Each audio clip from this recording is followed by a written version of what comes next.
suddenly seems one-sided. It can provoke anger, an odd sense of mourning, and sometimes a militant effort to get it back. Some beloved products, like the Whistle Dog and Count Chocula, do come back for a second farewell tour.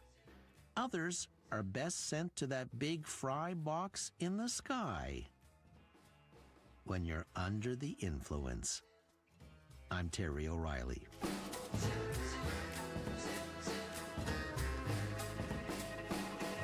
This episode was recorded in the Terrestream Airstream mobile recording studio. Producer, Debbie O'Reilly. Sound engineer, Jeff Devine. Research, Angus Mary. Under the Influence theme by Ari Posner and Ian Lefevre. Tunes provided by APM Music. Follow me on social at Terry O Influence. And if you'd like to record next week's fun fact, just go to apostrophepodcasts.ca and follow the prompts. See you next week. Hi, this is Denise Foki from Paradise, Newfoundland and Labrador. Fun fact, it takes about 850 peanuts to make one single jar of peanut butter.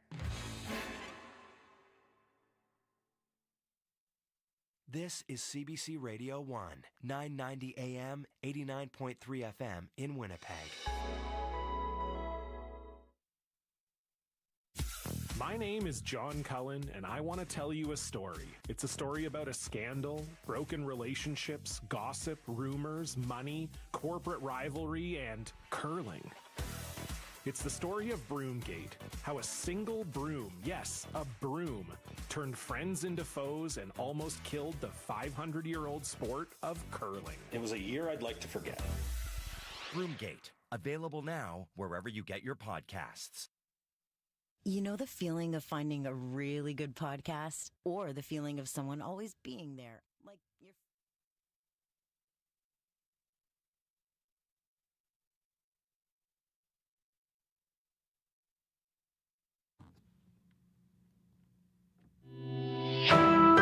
This is CBC News. At 12 o'clock, we're at 17 degrees with mostly sunny skies over downtown Winnipeg. Good afternoon. I'm Matt Humphrey. A Winnipeg police officer testified in court today at Jeremy Skibicki's first-degree murder trial. He described what they found in Skibicki's home. The constable was called to the scene after partial human remains were found in a dumpster. Officers searching Skibicki's apartment found earrings and clothing that belonged to the three identified victims. Skibicki has pleaded not guilty in the killings of Rebecca Contois, Morgan Harris, Mercedes Myron, and a fourth unidentified person given the name Mushkode Bishikwe Iban, or Buffalo Woman. The constable says bloodstains in the apartment also matched three of the women. Skibicki's defense lawyers say he admits to the killings, but they plan to argue he is not criminally responsible. Manitoba's premier, meanwhile, says the trial of Skibicki is a reminder of how more needs to be done to protect vulnerable people. Wab Canoe says the details are difficult to hear, but the case is an example of how we need to address people experiencing homelessness and addiction. Keeping in mind the dignity of these four women who were taken away from their families and taken away from our community as a province of Manitoba, I do think it calls on us to act, and it is a very, very strong and stark reminder that we need to do a lot more to help people in vulnerable positions in Manitoba. Canoe says it's important to remember these four victims were women who deserved value and respect. More duplexes and triplexes could be coming to a neighborhood near you. The City of Winnipeg Property Committee is holding a public hearing today on a number of zoning changes meant to speed up housing construction. The CBC's Cameron McLean has your details. The rapid zoning bylaw changes would make it easier to build duplexes and triplexes in mature communities. They're meant to encourage infill housing as part of the city's efforts to make housing more affordable. Other changes would reduce or remove parking minimums in some areas, make it easier to add detached secondary or granny suites, and allow restaurants to add patios without the need for a hearing. The city is making the changes as part of its Housing Accelerator Fund application. Last year, the federal government announced it would give the city $122 million to fast-track housing construction. The committee is expected to vote on the changes later today. More changes, including allowing up to 4 units per lot citywide, will be debated later this year. Cameron McLean, CBC News, Winnipeg.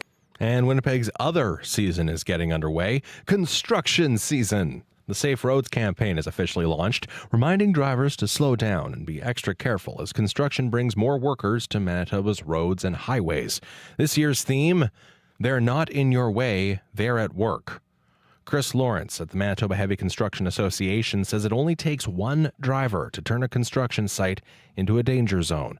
The Workers' Compensation Board says between 2018 and 2022, 240 transportation-related accidents occurred in the construction industry.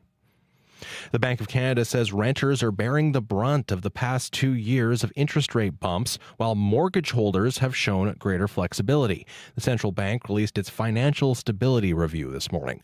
Peter Armstrong has more. Good morning. I'm very pleased to be here. The Bank of Canada has aggressively raised interest rates over the last 2 years, but it says so far only half of Canadian mortgage holders have had to renew at those higher rates. That means the remaining mortgage holders will see their payments rise considerably over the next 2.5 years. But Bank Governor Tiff Macklem says if you look at the households that have seen their payments increase, they've been able to adjust. But he says the bank's forecasts are also based on market expectations that interest rates will come down this year. If that doesn't materialize, the risk will be bigger. If rates fall more than the market curve, it'll be lower. Meanwhile, the bank makes it clear, even if mortgage holders are doing fine, renters are where the financial risk remains. Those households have had a harder time keeping up with payments like credit card bills and car loans, and rents take longer to balance out even once interest rates start to fall. Peter Armstrong, CBC News, Toronto. Down south, Republicans on Capitol Hill are slamming Joe Biden's decision to pause some munition shipments to Israel. Israel needs to do what is necessary. And if that includes going into Rafah to root out the Hamas threat, then that is necessary. The president says civilians have been killed in Gaza by American bombs, and Israel's planned invasion of Rafah is threatening more than 1 million Palestinians sheltering there. The White House says Israel is still receiving the majority of the weapons it needs and insists there are ways of defeating Hamas without mounting a large-scale ground assault on a city on Rafah. And the war in Gaza is making waves at one of the world's largest music events. That's the sound of around 5,000 pro-Palestinian demonstrators marching through the streets of Sweden, Malmö, Sweden, host city for the Eurovision Song Contest. They're protesting Israel's participation in the song contest as the semifinals are taking place. Israel has been a contestant since 1973. Swedish authorities are ramping up security for some 100,000 visitors who have gathered for the annual event. In Winnipeg, sunshine and a pleasant day ahead, a high around 22 degrees. Brandon, a few clouds, a high of 23. Dauphin, mainly sunny, and a high of 23 degrees. For news anytime, go to cbc.ca/Manitoba.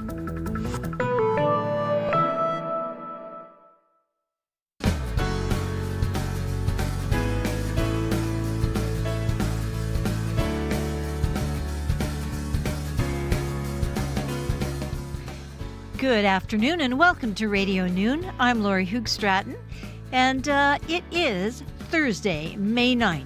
Feel free to correct me on that. I'm not always on the ball with the right day, but I'm pretty sure that's right.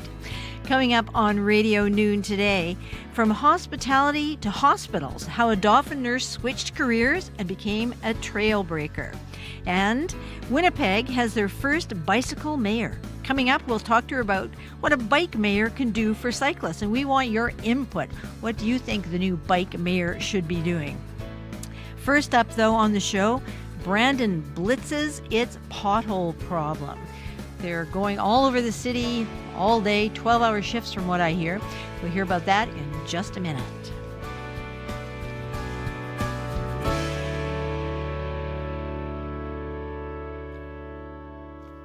It's something that bonds Manitobans, potholes.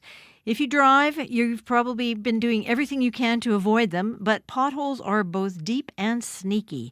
Not complaining about them is both irresistible and necessary. But if you live in Brandon, your days of complaining may soon be behind you. That's because today marks the first day of the city's Pothole Blitz. It's an operation that promises to put pothole problems in the rearview mirror. Pam Richardson is the Director of Public Works with the city. Good afternoon. Good afternoon. So how would you describe the state of the roads in Brandon right now in regards to potholes? Well, currently, there is some work that needs to be done out in the city streets right now. We've had quite the winter season, and so those streets are definitely showing that they need a little bit of attention. And so the city's prepared to address that over the next coming days. So this winter's been particularly tough. It has been. The potholes really have shown up in the last little bit. And the winter really didn't help us with that freeze thaw. While it was really nice, it did cause some issues for us. Yeah. So what's the plan? So we do have crews out this morning. We've dedicated quite a large number of staff to work out there, to work in a grid pattern on those streets, addressing all of the concerns that we have. And we're going to be doing that over the next 3 days. And then basically take survey of where we're at and potentially have to review that and work back again next week. You say you work on a grid plan, but you don't work around the clock, do you? No, at this point we have 12-hour shifts scheduled for the next 3 days and working with our local asphalt plant to make sure we have product available. And what are the actual mechanics of fixing the potholes when they're this bad and this many at this time of year? At least you have some good weather. Absolutely. The weather does look like it's in our favor this time. And really, the success of us fixing these potholes is really going to be dependent on the quality of our material and the technique that we're using. And like I said, now that we have our permanent asphalt product available, that's going to be a huge assistance to us. And we'll be using a bit of a method where we're cleaning out our pothole for any water, any loose debris, blowing that out, making sure we have a good base to put our material in. And then once that material's in there, it's packed or rolled so that it really is creating a bit of a seal on that hole to really ensure that we're not getting any more moisture in underneath that base layer. So when you say it's a permanent asphalt material, is that different than what you were using before? Absolutely. So during the winter months or earlier in the season, all we had available was a much different product, which is just a temporary mix.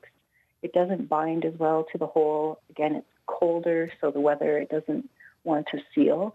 And so we've been using that basically as a temporary measure, knowing that once the asphalt plant opened up, we would have to go back and revisit that. So. And people often say that Manitoba has the worst potholes. It's not just Brandon. But can you explain to the layman why potholes are such a recurring problem? Well, really, again, it's that freeze and thaw cycle that we do get. When it warms up a little bit in the winter, whether it's snow melting, whatever it is, that water seeps into any crack that might be on the pavement. And then as the temperature drops again, which we often get through the spring season, that water or moisture can freeze. There's pressure on our pavement. And then basically it just wants to push that pavement out of place. And so, again, I think our climate is just known to have those springs where we have that freeze and thaw back and forth a little bit. Mm-hmm. And so we're a little bit more susceptible to that. Yeah. Well, dodging potholes is pretty much a provincial sport here in Manitoba, but people do get rather irate about them. What are you hearing from the people of Brandon? Well, I'd say that the residents are both very relieved and very happy to hear that we are going out and doing this blitz and that some of these issues will be addressed. And they've been very vocal in helping us identify where the issues are through our pothole hotline that we have. And so we've got a large list of locations that have been identified, and we'll be working to get those addressed over the next few days. And just describe the blitz for me. You say 12-hour shifts and lots of equipment, but how much and for how long? So we started this morning. We do have over a dozen staff dedicated to doing this. We've got trucks in every area or every corner of the city who will be working through a mapping system that we have, tracking where they've been. And like I said, we will do this for the next 3 days and then review what our success has been and where we need to pick up again and when that needs to happen. And what's your advice for drivers until all those potholes are filled? Well, I think the first thing is to remember, avoid swerving as much as possible. Slowing down, reducing your speed if you know that you're approaching one, and really avoid braking because that can really just cause damage to your vehicle. And also just know that we're out there and watch for our crews just to ensure safety of everybody. Well, thank you very much for being with us on Radio Noon today. Absolutely. Thank you very much. That's Pam Richardson. She's Brandon's Director of Public Works. And those potholes, they're everywhere. I find just pretending they aren't there works quite well. Just like ride right on through, bong, ding, bong, bong, which may be why I now have a different car than I had last year. We carry a world of information in our pockets because we want to know. Breaking news that shapes our world. Staying on top of stories around the globe. And connected close to home. It's news you can trust. Delivered when you want and where you want. On Canada's News app. Now with CBC Radio 1. Local and live. Download the CBC News app for free. You are listening to Radio Noon. I'm Laurie Hoogstraten, filling in today for Janet Stewart. We've got plenty of items to come on the show. Especially, we're sticking to the roads in a way. We're going to be talking about the new mayor of Winnipeg, the new mayor of bikes in Winnipeg. We're going to find out what the issues are, and we want to hear your comments about biking and cycling and, stuff like should you ride on the sidewalk, those cracks in the road, bike lanes, all those things. Want to hear about that from you. That's after the 12:30 news. And before that, it's National Nurses Week, and we'll talk to a Dauphin emergency room nurse who entered the profession late in life but made her mark early. That's coming up in just a couple of minutes. Let's take a look at Riley Lachuk's forecast for today. Sunny and pleasant and 22. Don't you love the sound of that? And on Friday, Saturday in the Winnipeg area, 27 with a mix of sun and clouds. I like that, 27. And, it's definitely May. It's definitely spring by the temperatures all through the week, nothing below 20 degrees. And some temperatures for you around the province right now. In Brandon, it's 17. Churchill is 10. Dauphin is 18. Gimli, 16. In the Paw, it's 12 degrees. In Thompson, it's 11. And in Winnipeg, it's 17 and rising.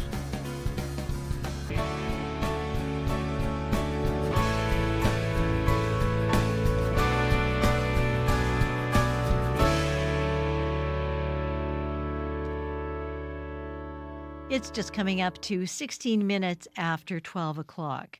Nursing is a calling, but sometimes it can take a little while to answer the call. At least that was the case for Shelley Nichols. She spent 17 years in the hospitality industry before she took the fork in the road that led to a nursing career at a time when her kids were 6 and 11 years old. Since then, she's been a trailbreaker for LPNs and now works full-time in the Dauphin Regional Health Centre's emergency room. This is National Nurses Week, and Shelley is a fine example of this year's theme, which is changing lives, starting with her own. Good afternoon. Good afternoon. So, Shelley, what was going on in your life when you decided to become a nurse?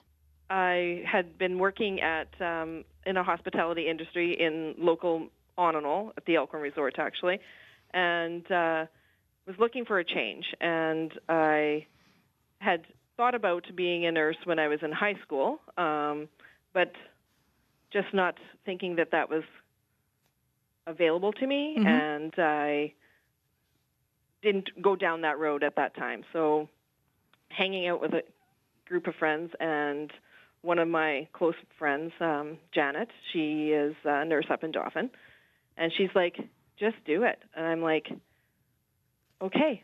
So within a week of that conversation, I was applying to the ACC program in Brandon. So, but you weren't 18 years old, gee, maybe I'll be a nurse. Your life was pretty full. Tell me about that. Yeah. I had 2 kids, married for 20-plus years at that time probably, and I had lots of extracurricular in my life as well. I was president of the On-and-All Parents Association with school. I was managing hockey teams for my kids, two or three at a time, and I just went, I need a change. And my husband was very supportive. My kids were also very supportive because they had to do different things and carpool and get to their activities. But we trudged along. It wasn't easy, definitely. Mm-hmm. So where did you actually take nursing? Tell me a bit about that. What was the... It was at Assiniboine Community College in Brandon. Mm-hmm. It's a 2-year program at that time. And so driving back and forth to Brandon every day through the first year. The second year is a little heavier, so I actually would stay in Brandon and go in on Sunday and come home on Friday afternoon when school was done. Gee. So when you look back on that training period, what stands out for you? A lot of short nights while training a nurse. Lots of studying, lots of projects, lots of, Well, and you'd been out of the school system for quite some time, shall we say. How was it to have to adopt study habits and so on again? Well, that was a big change because I felt school was very difficult for me in high school. But I think with going back to nursing as a mature student, it's what I wanted, and I was getting it. So what happened once you graduated and became a licensed practical nurse? Then what? I worked full-time, actually, up in Dauphin. I started on the medical ward, days and nights, 12-hour shifts, which is extended by an hour driving to work and an hour driving home from work. So it's a long day, but it worked out, and working weekends, and that was something new for me because working the hospitality, I was lucky enough I didn't have to work the weekends. So I missed a few things, but my coworkers were really good, so we did lots of trades and stuff like that with families. Well, and there's always such a need for more nurses, especially in some of the northern communities. So why did you decide to stay in Dauphin? I was comfortable there. Here, I guess, sorry. It's a bigger center, so you're not always working alone. That was one of my things, that being a new grad at that time, I wanted to have support of coworkers. Our Emerge was open 24/7. There was lots of people around. Now, I mentioned that you were a trailbreaker. Tell me about that. Well, in Dauphin, when I first started, there was no LPN jobs in the Emerge. So about 7 years ago, they started building a new Emerge in Dauphin. It's been open now for 5, and I was able to be one of the first to get a full-time position in the Emerge when they posted those jobs, because I had been picking up in the Emerge on nights prior to them posting those jobs, so I had my education, certain courses that you had to have to work in the Emerge. So I had that prior to the postings. So, And then I got a full-time job here. And then a couple of years ago, there was a shortage in cancer care, and I applied for that job. It was a term, and was the first in Manitoba actually to do the cancer care training. So that was 2 weeks in Winnipeg at CCMB and a week in Brandon at the center there. And then I had worked here in Dauphin, and I still pick up in cancer care as well. So how do you feel about those accomplishments? It was pretty good.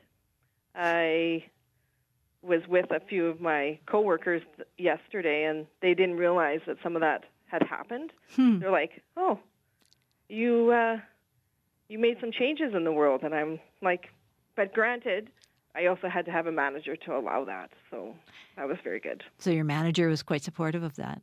Yeah.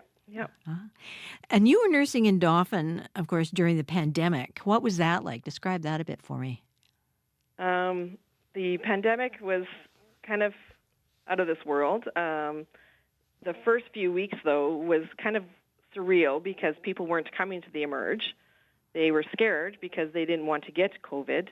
So for the first little while, we felt that people came for their ailments too late. So we saw more patients, but sicker patients.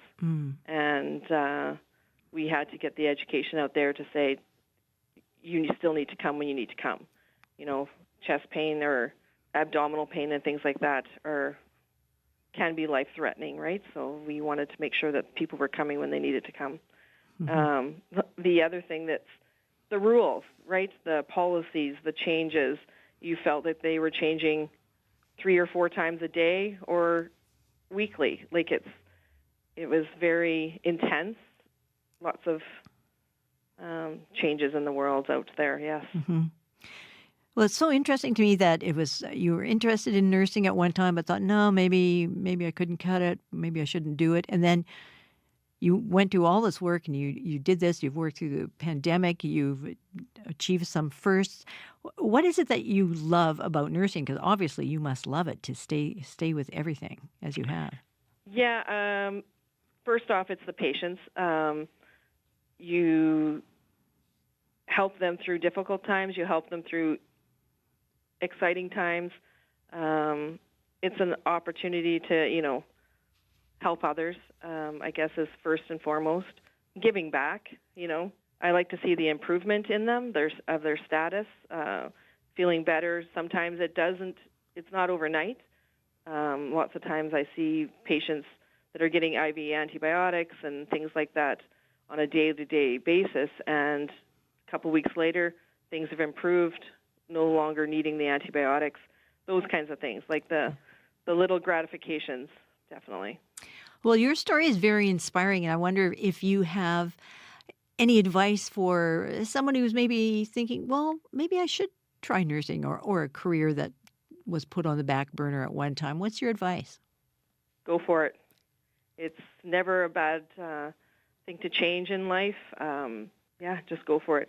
Whatever it was, it doesn't have to be nursing, obviously. It's any change in your world that you want to make. It's there to be grabbed. Well, really nice talking to you, Shelley, and thanks for all your great work. Well, thank you very much. Bye-bye. Bye. Shelley Nichols lives in Ononol and works in the Dauphin Regional Health Centre. Massey Hall, the most iconic music venue in Canada. An absolute milestone in the careers of musicians who stand on the historic stage. And you have a front row seat.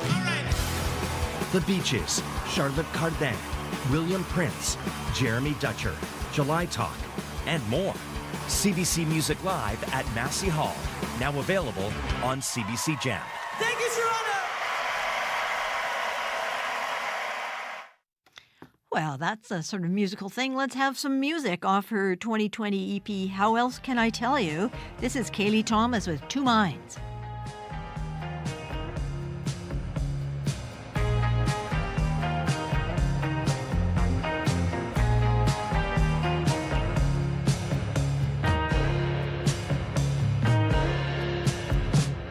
It's gonna take a long time. You should have started earlier. They're gonna laugh when they realize you're only a pretender. What will you do? Will you stay where it's comfortable? Will you carve out some room? There's always space at the table for you.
That was Kaylee Thomas with Two Minds. You're listening to Radio Noon. And coming up after the 12:30 news and the weather with Riley Lachuk, we're going to get on our bikes because Winnipeg has a substantial biking community, so maybe it's only fitting that they should have, or we should have, a Winnipeg bike mayor.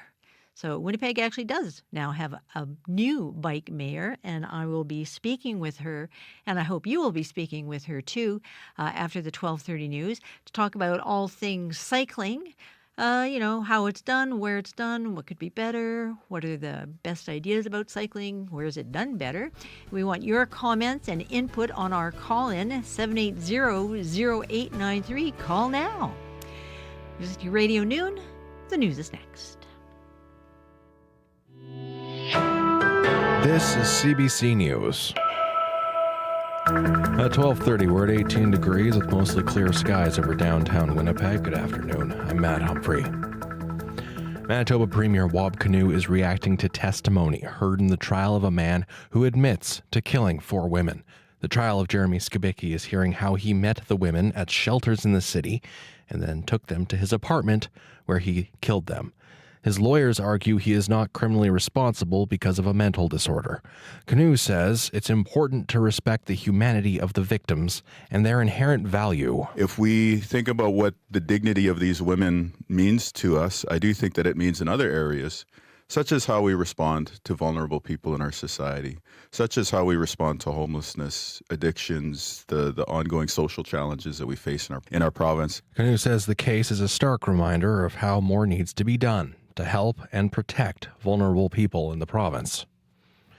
Winnipeg City Council is considering rapid zoning bylaw changes. If approved, it would encourage infill housing and make it easier to build duplexes and triplexes in so-called mature communities. Other changes would reduce or remove parking minimums in some areas, make it easier to add detached secondary or granny suites, and allow restaurants to add patios without the need for a hearing. The House of Commons Justice Committee heard today from Jewish students testifying about anti-Semitism at Canadian universities. The committee's holding 2 weeks of talks on the issue. Janice McGregor has your details. They laid out example after example of how the language at these demonstrations against the war in Gaza make them feel targeted now. Here's one of the MPs that pushed for this study, Liberal Anthony Housefather, speaking to Nadi Pressman from the Canadian Union of Jewish Students at Queen's University. When you hear the words "from the river to the sea" that are being chanted on campus, what does that mean to you? It means the annihilation of the state of Israel and a complete denial of historical fact. The students also called out equity and diversity initiatives on campus that they said get funding and support from administrators but exclude Jewish voices. They say these are now amplifying anti-colonial narratives and expanding them to include criticism of Israeli aggression and make faulty comparisons to the Holocaust of the Second World War. This appearance at this committee today is one of several ways Jewish groups are now pushing back, organizing rallies of their own, fighting what they see as the normalization of anti-Semitism on campus. Janice McGregor, CBC News, Ottawa. And finally, in sports, the Toronto Maple Leafs have fired head coach Sheldon Keefe. Keefe's dismissal comes 5 days after the team lost its opening round playoff series to the Boston Bruins. Over his 5 years behind the Toronto bench, Keefe never got the team beyond the second round of the playoffs, and the Leafs have now gone 57 years without a Stanley Cup. The team has yet to announce Keefe's replacement. And that's your CBC News from Winnipeg. Thanks very much, Matt. Back soon. All right. That's Matt Humphrey with the news. You're listening to Radio Noon. It is 27 minutes before 1 o'clock, and I'm joined in studio by weather specialist Riley Lachuk. Hi, Riley. Good afternoon. Another pleasant day ahead, Lori. Very nice across out there. The south, anyway. Yeah. A few showers moving through northern Manitoba, which I'll talk about in just a second. Right now, 18 degrees in both Winnipeg and Portage la Prairie. Brandon's sitting at 19 right now, and where we are seeing some of that shower activity moving through Thompson right now at 9, and Churchill at 10 degrees. So mainly sunny skies across the bulk of the province right now. We do have that line of instability that is starting to work its way through northern Manitoba. No radar coverage that far north, but areas like the Paw through Norway House, Thompson, along a band of cloud cover right now, seeing a few showers through the afternoon here, and we'll expect that to continue as we get into the afternoon today. Even the possibility through areas like Norway House, through the Thompson region, that we could see a pop-up thunderstorm even through the afternoon today. Nothing severe in nature, but certainly the potential for a few rumbles of thunder across the north today.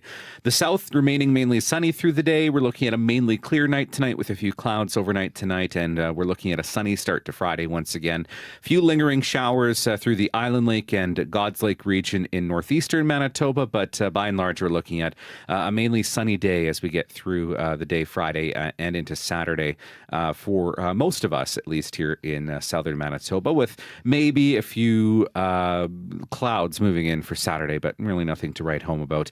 Looking at accumulations really for northern Manitoba, a couple millimeters here and there. We could see some higher accumulations in some of that potential thunderstorm activity as we get through the afternoon today. But the story over the next couple of days, Lori, definitely will be the winds. So they have been fairly calm so far today.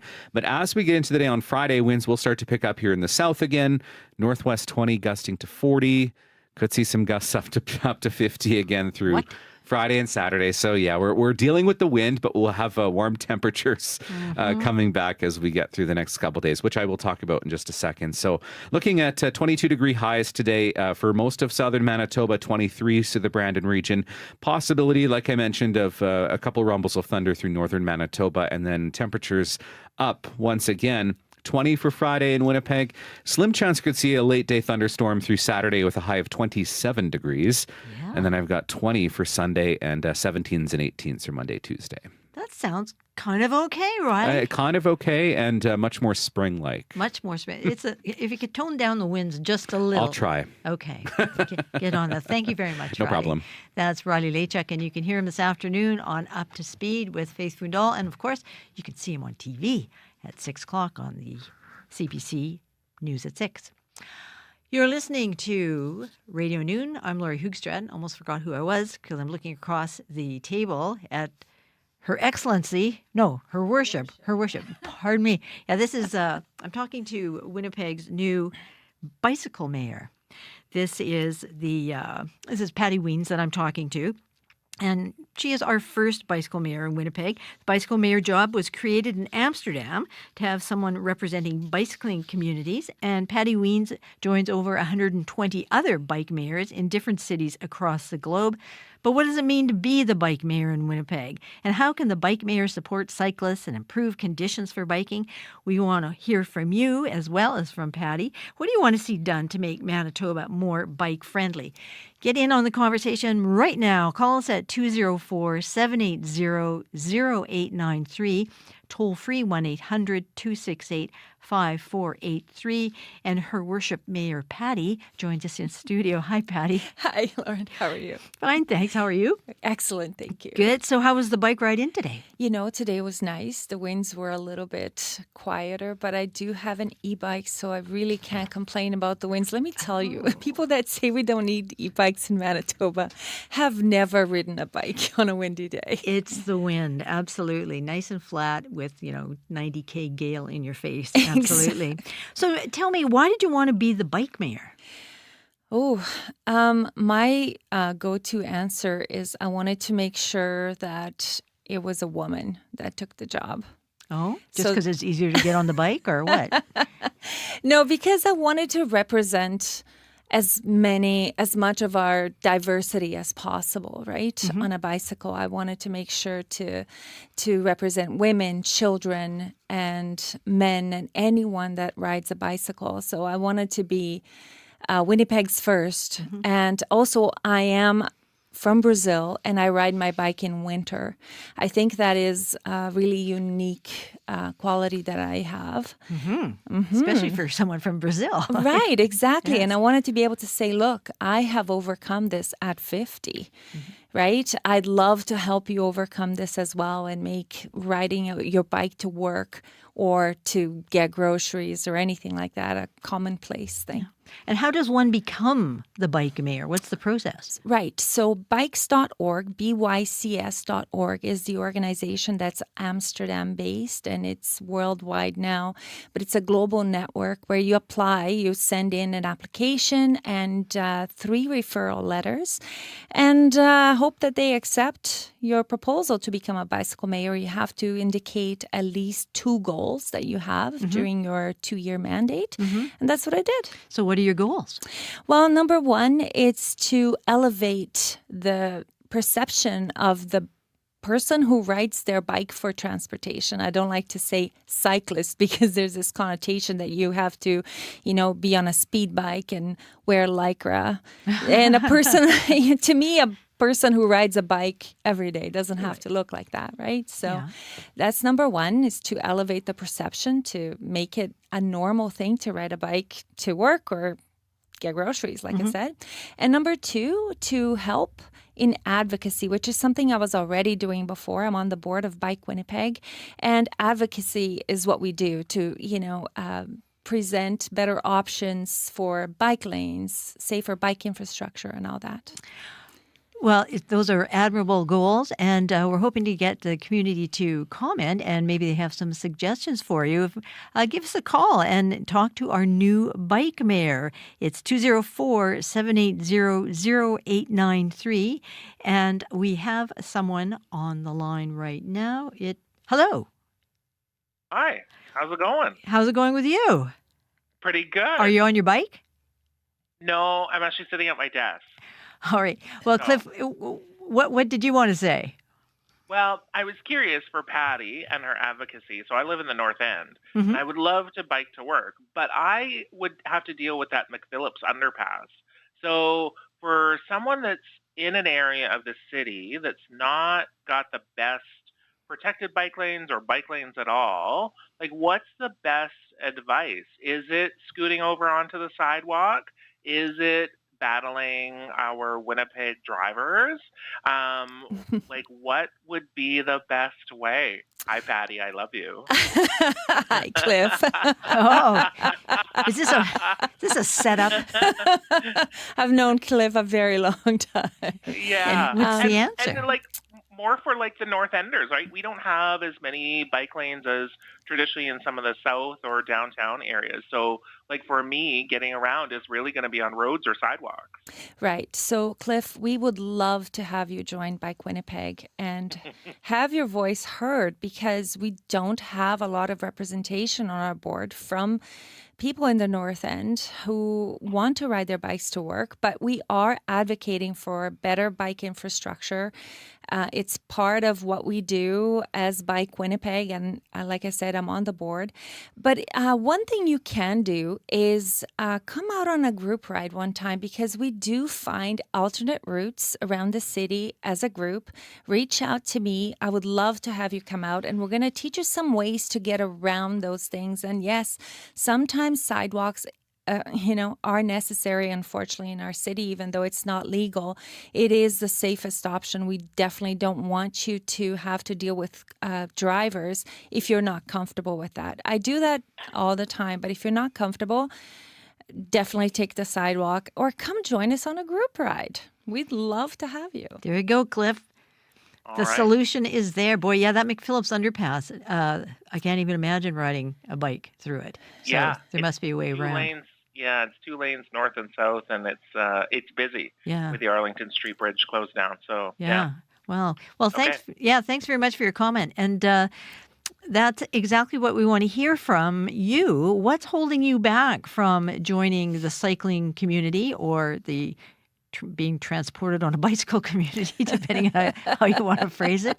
Are you finding the road scary, or can you recommend some good routes or some good tips for becoming a person who gets around on a bicycle? I think we'll stay on the phone, and let me just see. Oh, Steph. Hello, Steph. Shane on lane. Oh, sorry, we got the lines confused here. Sorry, Shane. Are you there? Hello, Shane. Nope. Oh, just a minute. We're having technical difficulties, and this is the part where I go, so tell me, Patty, is this a volunteer position? Yes, it is. Yeah. Absolutely. Yeah. Just passion driven? Yeah, I was already doing so much advocacy work with Bike Winnipeg. Ever since I started riding my bike year round, I became really passionate about, bringing attention to the lack of safe infrastructure that we have in the city. And so it was just a natural move to just do more advocacy work. Yeah. Yeah. And as you suggested, getting people out there. And as Cliff was pointing out, that there definitely are some perils out there. Let's talk to Shane. I think we've got him back on the line. Hi, Shane. Hello, how are you guys? Very well. How are you? Well, I have a couple of questions. Okay. What does your enthusiast, by the way, Patty? I'm 77 and I've ridden bikes my whole life. Uh-huh. But it seems to me in the grid parts of Winnipeg, one-way streets and 30-kilometer speed zones with speed humps would make the whole town much safer for bicycling and save a lot of money. Yeah, from your lips to God's ears. What does your expert think about that? Patty's nodding. Shane, you couldn't have said it better. I was just thinking about this today. I have two different routes that I take to work. In the winter, I take St. Matthew's because it is the shorter route and it's, you don't want to be outside very much in the winter. So it's a shorter route, but it has these painted bike lanes and it's absolutely dreadful. But then in the summer, useless. Exactly. So in the summer, I'm able to extend my route a little bit by 3 kilometers, and I take calm streets, and they're all 30-kilometer zones, and there's hardly any cars on them, and it's so much more pleasant. It would be so nice to have a lot of if we had a lot of 30-kilometer streets, we really would not need much of a lot of dedicated bike infrastructure at all. It would be much safer. Precisely. I agree. Yes, thank you. Precisely. And keep saying those things out loud. Well, but seriously, one-way streets also save the city huge amounts of money because they last 1.5, 2 times as long, because with the parking changing side to side, the stress on the road is still eliminated a great deal. And like you said, the 30-kilometer zones make bicycling a piece of cake. Exactly. Well, those are some Anyway, very good ideas. Advocate for it. You're in a position to advocate for it better than I am. Well, you can. Congrats. You Good just luck. did. Thanks a lot. And let's go to Stephanie. Hello, Stephanie. Hello. What would you like to say to Patty? Well, I wanted to ask, say that there's way too many bikes riding the sidewalk. And I just find that they're really inconsiderate. Like they want the pedestrian to move over for them. I just want to know what she's doing about getting the bikes off the sidewalk and onto the road. Yeah, it's interesting, Stephanie, because it's like nobody wants us anywhere, When I'm on the road, I get yelled at by cars, and then sometimes I feel super unsafe, especially as a woman, to be on the road. And sometimes I have to take the sidewalk, and trust me, I'm a very assertive rider. And sometimes I still have to take the sidewalk, and I try to be so considerate. But, sometimes it's just necessary, because if we had more bike infrastructure, more safer bike infrastructure, we definitely would not have to be on the sidewalk. In countries in Europe that have safe bike infrastructure, you never see bikes on the sidewalk. But it's definitely an issue that we have here. So thank you for calling about that. Is there any reason why cyclists don't get off their bikes when they have to be on the sidewalk and just walk them? People do, don't they? I do, absolutely, on the sidewalk, especially if it's going to be a short little jaunt on the sidewalk. But there are stretches where, like Cliff was saying before, a whole underpass, it just doesn't make sense to push your bike for a couple of blocks. Yeah. Thanks very much for the call, Stephanie. And we'd like to hear more about how people are feeling about riding their bicycles in Winnipeg. Give me a call at 204-780-0893. Now, we just heard from Stephanie about cyclists on the road, and quite often people on bicycles do get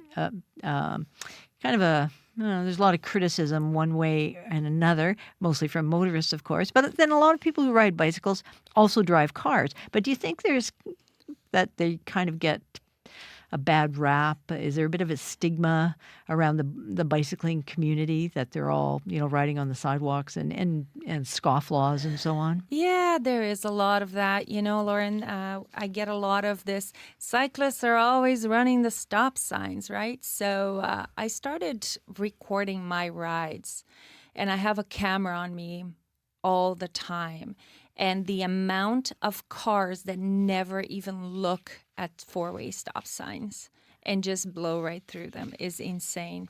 Now, when I blow through a stop sign, I look both ways, make sure there's no one coming, and the worst that's going to happen is I'm going to injure myself. But when drivers blow stop signs, they really can do a lot more damage to pedestrians and cyclists Well, anybody blowing a stop sign is probably a bad idea, but I think in some places there are slightly different rules for where it's legislated that cyclists have to slow down because, of course, they're going quite slowly. Of course. But maybe if there was some clarity around that, we would then people would be like one law for the cars and one law for the bicycles. Maybe that's what there needs to be. Yeah, we do have, it's called an Idaho stop, and it's legal in several states. It hasn't been brought over to Manitoba yet, but I would love to see the Idaho stop here, for sure. Yeah. And what other things would you like to see happening here? I think that one of the most important things that I'd like to see would be a connected bicycle network. Right now, our bicycle network is very disconnected. There are certain bike lanes somewhere. There are slow streets, but there's always a spot where cyclists have to, go on the sidewalk or put themselves in danger by going in high traffic areas. Yeah. And how would you describe the bicycling community here? How big is it? How diverse is it? I know you took this position yourself to highlight the diversity needed to be shown in the community. What's it like compared to, because lots we hear stories about cycling and quite often negative ones, but lots of positive ones too. But how much of Winnipeg is into bikes? I can't tell you how much of Winnipeg, but what I can tell you is that my circle of friends expanded exponentially by just riding a bicycle. You're riding on the streets and you stop beside someone and you instantly make a new friend. Yeah. Or if you need help, we have a Discord community where we can ask for help and tips on how to get places. And it's been really, what I say is when you ride a bike is your world gets smaller, but your community gets bigger. Sure. Now, we've been having a couple of little technical glitches here. We had a couple of calls on the line, but they got dropped. So if you could give us a call back, people who just called, at 204-780-0893. We are ready and waiting for your calls. Sorry that those got dropped. That's what happens in the studio sometimes, normally known as gremlins. So talking about other cities where things are done differently, Winnipeg has a big winter, but of course in northern cities in Europe, for example, I think people ride year-round. Are there some ideas from those kinds of cities that we could adopt? Yeah, we just had a speaker at our AGM at Bike Winnipeg, actually, someone from Oulu in Finland, that showed how they built their whole bicycle network to work in a very winter city that leaves us in the dust in the amount of winter that they get and the dark nights. And it's really a matter of planning so that you don't have to buy special equipment and your roads are wide enough and you give priority. If you give people the priority, it's not about the weather. It's really about the infrastructure. Well, we have lots of calls on the line now that the gremlins have disappeared. Let's see. Chris, are you there? Hi, Chris. Hi. I have lots of things I might say about biking in urban areas, and I've been riding a bike since, for the last 50 years. I've enjoyed riding my bike, and a lot of the things that have been said already are pretty important things. So I'll say something really different, which is lately my bike riding experiences are spoiled by the smoke in the air and the excessive wind.